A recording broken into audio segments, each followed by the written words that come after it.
The second thing you need is a mentor. Now, what's the difference between a coach and a mentor? Think of it this way. The coach is the road that goes from mainland into VI.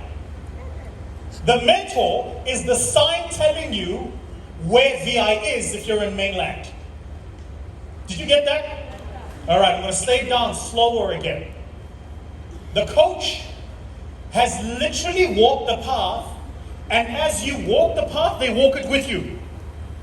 The mentor just says, go that way. That's the difference. And so my mentors, I've got 4.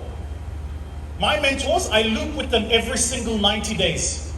Every 90 days we come back and we sit down and we look at the things we discussed. And by the way, my 4 mentors are 4 because they're in 4 areas of my life. I've got a mentor who works with me in my faith, because I've come into this space where I realized that God didn't give me the gift of this voice and the ability to hold this microphone so that I make myself good, but to glorify Him. And it took forever for me to even have the wisdom to understand that. I turned professional as a public speaker at 19. I'm 38 now. I've been in this game for 19 years when I turned professional at 19. 20 years I've been doing what I've been doing. And the difference between Vusi today and Vusi at 19 is the wisdom of time and experiences that I've had. But it's taken that wisdom of time and experiences for me to recognize this, that I live and walk by faith, and only by His grace have I achieved what I've achieved. So this then notwithstanding, I need a mentor who's going to work with me as I develop my faith. Because I have questions that I don't have answers to. And so I ask of my mentor, how would you approach this? I'm going to share something with you guys. I'm so excited to share this. About 18 months ago, my business changed. Changed. And here's why. 18 months ago, my mentor said something to me that changed my life. He said this. He said, Vusi, the problem with you is you think you own your business. Then I said, but I do. He said, no, my friend. God owns your business. You're just the one He decided to put in charge.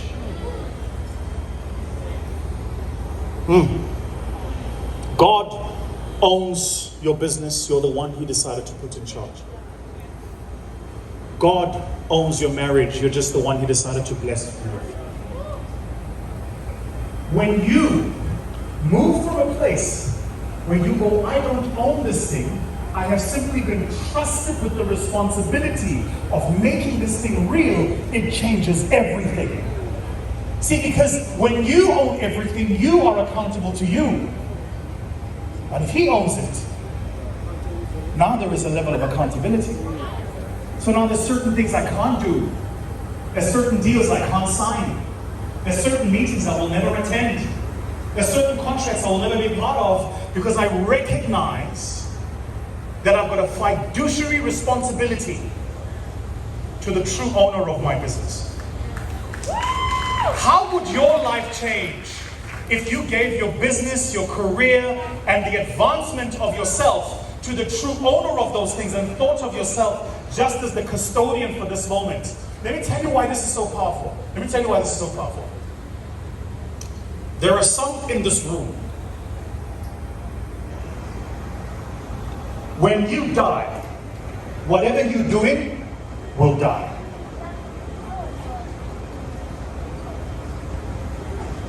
And the difference between those of us who will build things that outlive us is when we think of ourselves as custodians, not owners. The captain sailing the ship doesn't own the ship. He's just trusted to sail the ship. The pilot flying the plane doesn't own the airline. He's just trusted with flying the plane.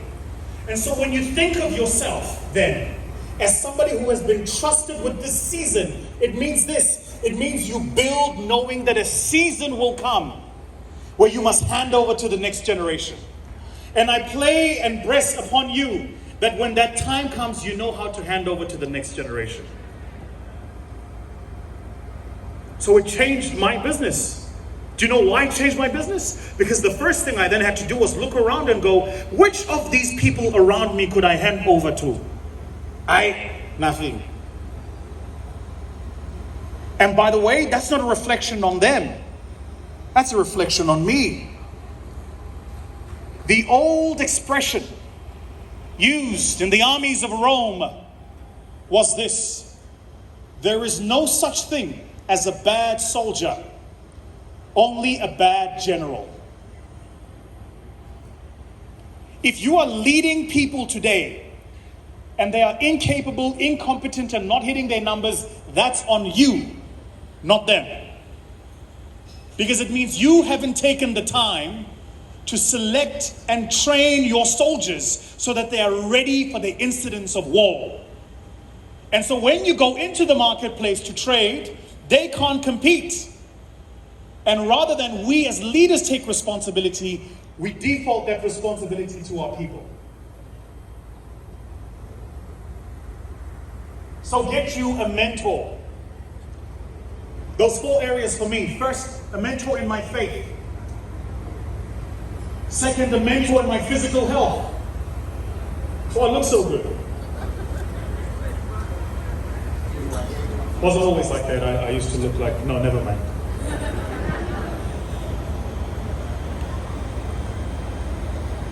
Third, a mentor in my finances. That's a tough one. That's a tough one. And you know the crazy thing about the mentor in my finances is she's actually not wealthier than me. She's not. She's a fraction. She has a fraction of my wealth. But she has 10 times my wisdom with money. So I just trust her wisdom with money. Just wisdom. Because if it was up to me, I'll buy that jet. She's asking me, but doesn't the airline also arrive on time? And you know, if you fly first class, it's pretty much the same thing. And the difference between the airline and flying first class is you don't have to pay the hangar fees. I hadn't told my brother Femi this. I was actually going to buy a jet. I was. Yeah. I went to the air show, everything. I went and had a look. And you know, you salespeople are so nice, eh? Salespeople are your best friend when they think you're going to give them money. They answer every phone call, every WhatsApp, everything. Ladies, it's like the guy when he's still asking you out. Salespeople are the same way. They love you when they think money's going to come out of you. The minute the money has come out, they are gone. They chop your money and then they leave. So I'm this close, I'm thinking about it. I go to the air shows, I have a look, and then you walk in, and you know they even call you by your last name, Mr. Thembekwayo. Have you ever heard a Swiss person or a French person say Thembekwayo?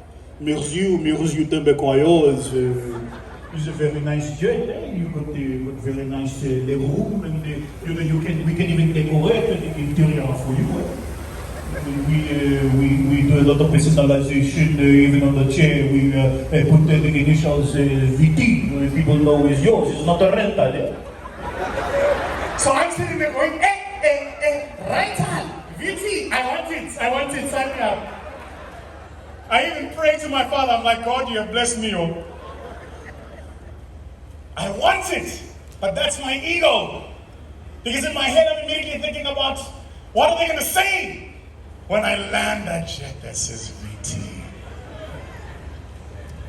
They hate me now.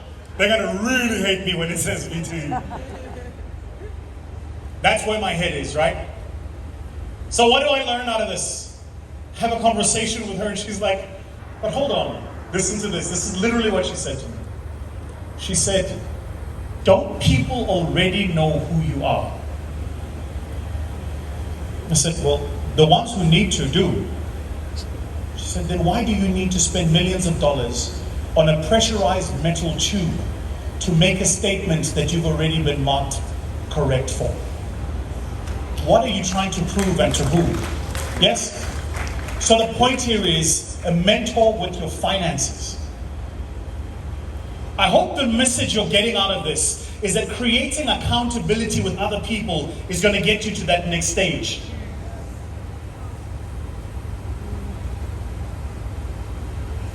And then I said coaches, mentors, and sponsors. Sponsors. Sponsors.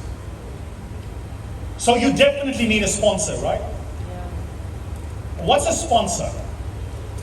Whereas the coach is walking with you in every single step of your journey, the mentor is keeping you accountable on why you are on the journey. The sponsor is telling people why you are the best person to make the journey. So the sponsor's role is to be present in the rooms where you have no access. Some of us in this room are working on projects that require amounts of capital where the decisions get made by committees and we have no access or no influence.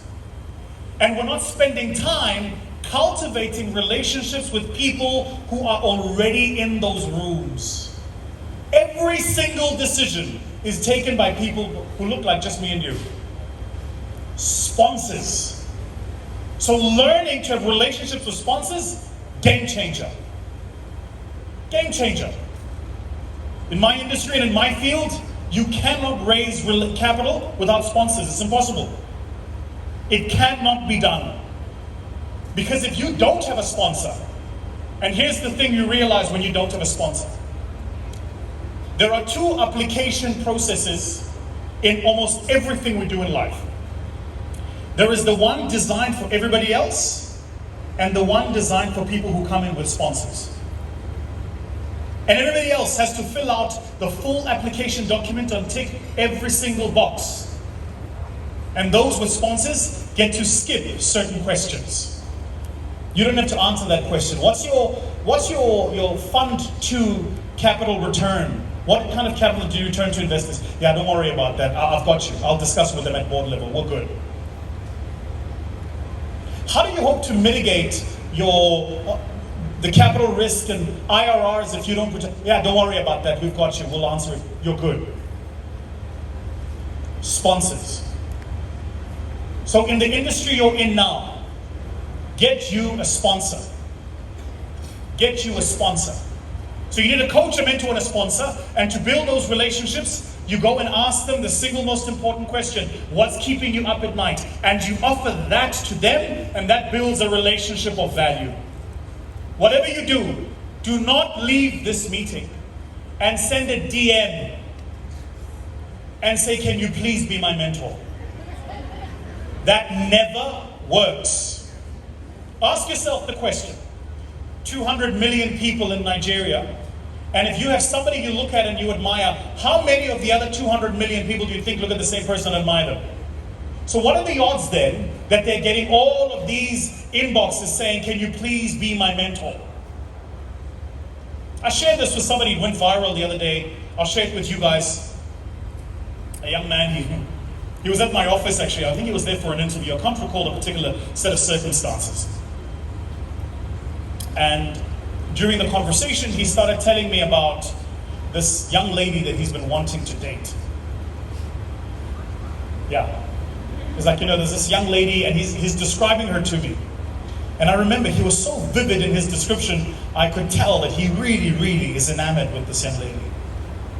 He was saying things like, her neck is smooth.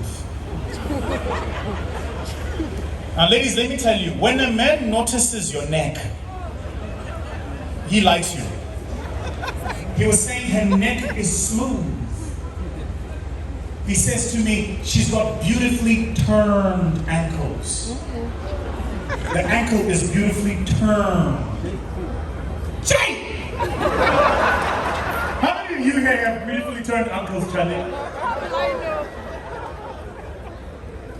Make a note of this, ladies. I'm giving you tips. The difference between the man who likes you and the man who likes the idea of you. The man who likes you will notice the things that the one who likes the idea of you will never notice.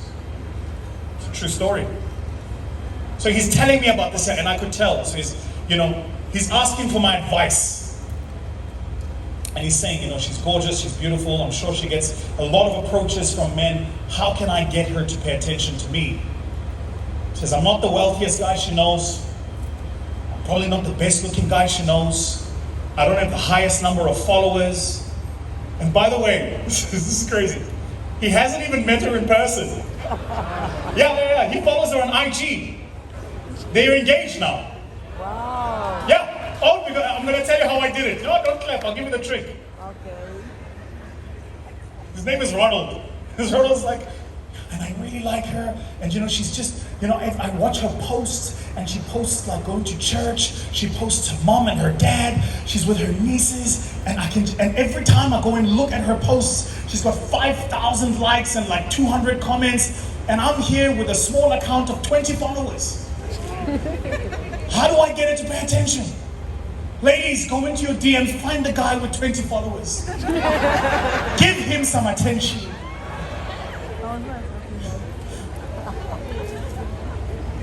How do I get him to pay attention? He's asking me this. I said, tell me more about her. He says, she's a person of faith, and she's got like this mind, and she does these lives, and she's just so amazing. Said, wow. So I said to him, here's what you do. Do you guys want to hear what I said? Yes. Yeah. You don't really want to hear it. Do you want to hear it? Yes. So I said to him, here's what you do. You send her a message, and you say the following. You say, where should I send it?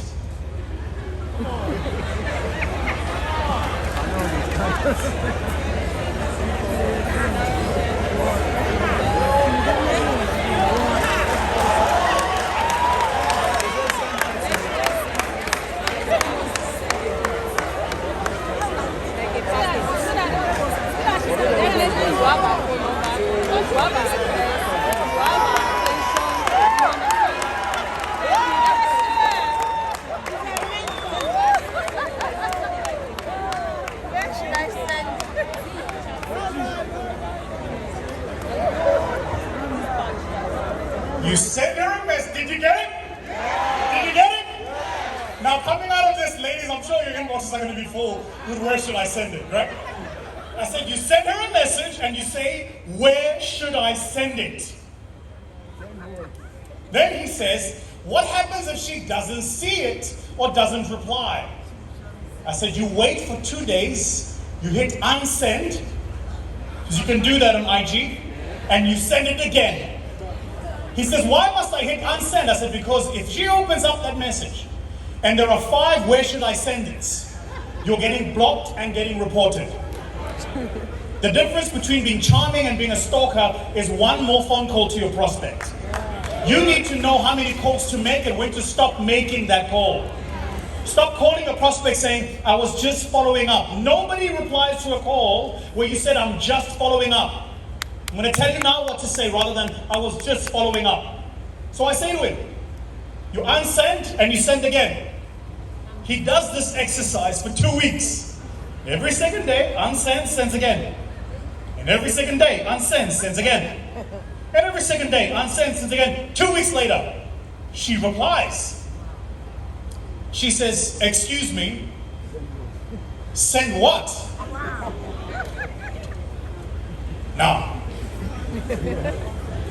the answer to this question either makes you the cute, charming man she wants to have a dinner with, or the person she's sending her uncles to come and beat up. So you need to think about the answer to this question. But now remember this, he's got currency because he's got her attention. 180,000 followers she had. He's got 22 or 26 it was. But now he's got attention. So she says, excuse me, send what? I was at home in Dubai, so he calls me in a panic.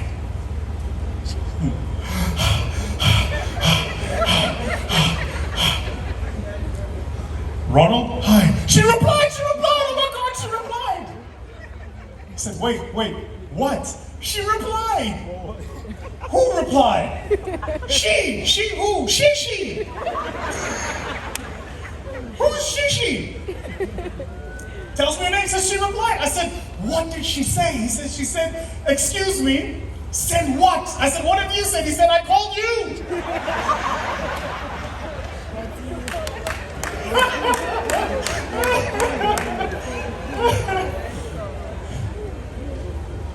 So I said to him, well,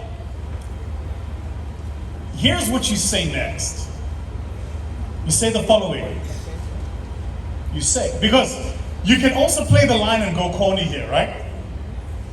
So I said to him, here's what you say next. You say the following. You say, you see the guys paying attention. This is, the guys are on their notepads. Yeah. Okay, all right. Say what now? Now what? Do I put a full stop or a comma? What are we doing here?